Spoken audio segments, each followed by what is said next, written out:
What's up, everybody? Nameco Dust here. It's another football, nice and calm, video. We're excited for this one. It's a stock watch. So if you've been watching our rankings videos, know when we posted those, they were a long time ago at this point. July. So now what we do, and those are based on some of our assumptions before even training camp started. So now the training camp, some preseason games, based on our rankings, we have some risers, some fallers, stock watch, whatever you're going to call it. Here are the guys to take note of. Dustin, start off with one of the guys that's fallen down our rankings. And some of the fallers, obviously, it's because of injuries, and Le'Veon Bell was the latest guy to... It's so annoying. Being a Steelers fan over here, And I drafted him. He's a little upset about that. Why are we doing drafts so early? As of right now, it doesn't look like he's going to have to get surgery, so he will be back at some point this year. And then you're looking at, Isaac Redman or Dwyer. That's a mess. Out of the two, I'd take Redman, but as of right now, Bell's got to fall way down your draft boards. He's still worth a pick because he could help you when it counts the most, as you get further along in the season, but make sure he slips real far before you consider taking him. Yeah, don't be that guy that drafts him in the third round and he goes, oh, good choice, hurt. Oh, he's hurt? Dude. All right, the next guy that's been a faller and kind of coming back a rise, we're getting to Arian Foster. And, we've been doing drafts, and like I said, all these early crazy drafts, but, he's fallen 6th, 9th round. I got him in one draft, or 9th overall. Even out of the first round. Even out of the first round. I wasn't allowing that. I took him at number 9. So, but what's crazy about it is, he looks like he might have been on the PUP. He's now been removed. He's now practicing again. But obviously, there's still a little bit of concerns. He had a huge workload last year from the regular season and the playoffs. I think it was over 400 touches. That's crazy. Ben Tate's there, a very capable number 2. With that said, we bumped him down. If we shot this a couple days ago, we would have been down 6, 7, 8. Now we got him at 3. We'd take Doug Martin over him, but that's it.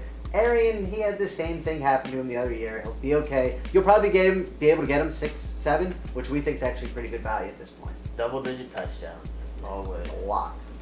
Rob Gronkowski's the next guy. That is what he does. We see it a lot. Gronkowski, he's just not coming along as quickly as people were hoping. He's a scary tight end draft at this point. So if you do end up taking him, you might want to get a backup plan because it doesn't look like he's going to be around week 1. But he's slipping so far, it's actually turning into a potential value pick. So keep that in mind. But again, make sure he does fall far enough to where it makes sense to draft him. I love getting him in the middle and then taking a guy we're going to talk about in the risers as the sort of replacement for those couple weeks. But I digress. The next guy that's fallen. All right. If you watched our running back rankings, we made a bold call on Montae Ball. Again, this was before training camp. We could not fathom how Hillman was going to be the guy. It still doesn't look like Hillman's necessarily going to be the guy, but we don't know necessarily if it is going to be Ball. So, of course, he's got to drop down on your rankings. We still kind of like him as a value. We do think there's a huge upside there, but you can't take you've got to take the Chris Johnsons, the Fortes, the Reggie Bushes even of the world, definitely over him at this point. I still like Ball a lot. I think he's great value. Hillman's Hillman. Ball's gonna be the guy out there. They call him the best of the biz for nothing, folks. Lamar is Hillman. Lamar Miller's the next guy. This is another guy that we really liked. Coming in to training camp and all that stuff, and we really didn't think Daniel Thomas was going to factor in as much as he has, but all the reports are saying it's really equal right now. We think Lamar Miller is definitely the better talent out there, but obviously there's more to it than that, so we'll see how it plays out. Miller is starting to slip a little bit further in drafts, so we still think he's a good gamble, but but he's not slipping as much though. He's going well above Ball at this point, well above, and people think he's a starter, but it's not. Just know it's not a lot. Starting to slip a little bit, but yeah, not as far as he should be slipping. Exactly. With how the reports have been. All right, let's talk about those risers. So these are the guys that we like that's moving up our draft boards. And the first one that we're going to be talking about, and that's T.Y. Hilton. He's obviously had a very solid preseason. We think he's got to be locked as the number 2 over Darius Hayward-Bay. Even if not, they're going to do 3 receiver sets. T.Y. made big plays towards the back half of last year. Andrew looks very comfortable with them. He looks like a great late round grab because he is going to the late to late middle of drafts. I think he's even moving up into the kind of middle. That's what's scary. And it's worth it now. I think it's almost worth it. It's a little. You're not taking him over Steve Smith, but no, don't do that. I'm taking him over Vincent Brown. I feel you there.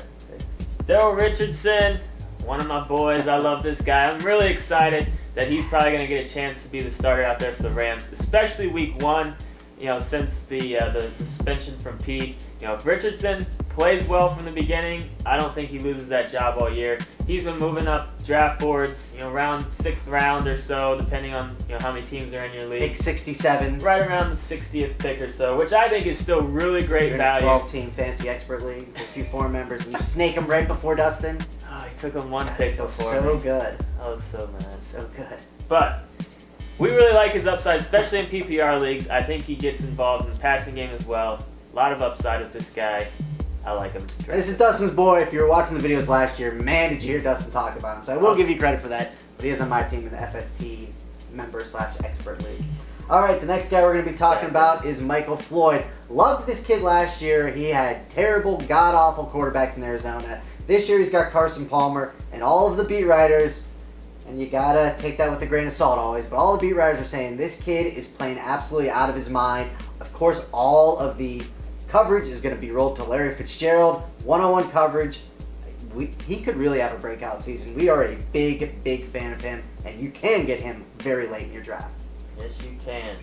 Kimball Tompkins is the next guy out there with New England. Love him. All this stuff is with New England as far as who's going to catch the ball out there. Somebody is going to. Dobson was... Again, they don't call him the best of the business for nothing. Well, Brady's going to find some people. I know what you mean. I could probably even catch a few passes from Brady in that offense. But Tompkins, it looks like as of now, has passed Dobson on the depth chart. So, we'll see how that all shakes out. But as of now, you got to move him way up your list, because if he ends up being kind of the number 2 out there, and even their number 1 with Amendola is an injury just waiting to happen, Tompkins has a big upside and is a great situation. And a great stat for him. I think it's like of the 25 plays in preseason Tom Brady's been on the field, Tompkins has been on 21 of them, where Dobson's only been on like 5 or 6. So yeah, he's definitely above him at this point, it looks like. So we'll see. Great late round grab.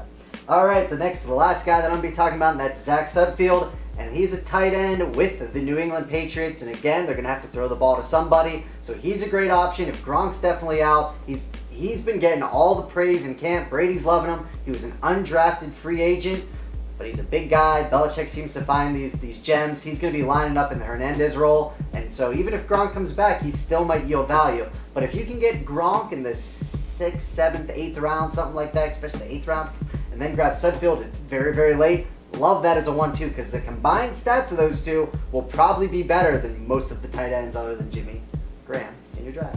Graham or Scram. Nameka's over here, Dustin's over here. If you got any questions, post them in the forums. And check out our FST expert stuff in the forums, the league that we did, and see how I snaked Richardson right before this guy. Football! Jerry!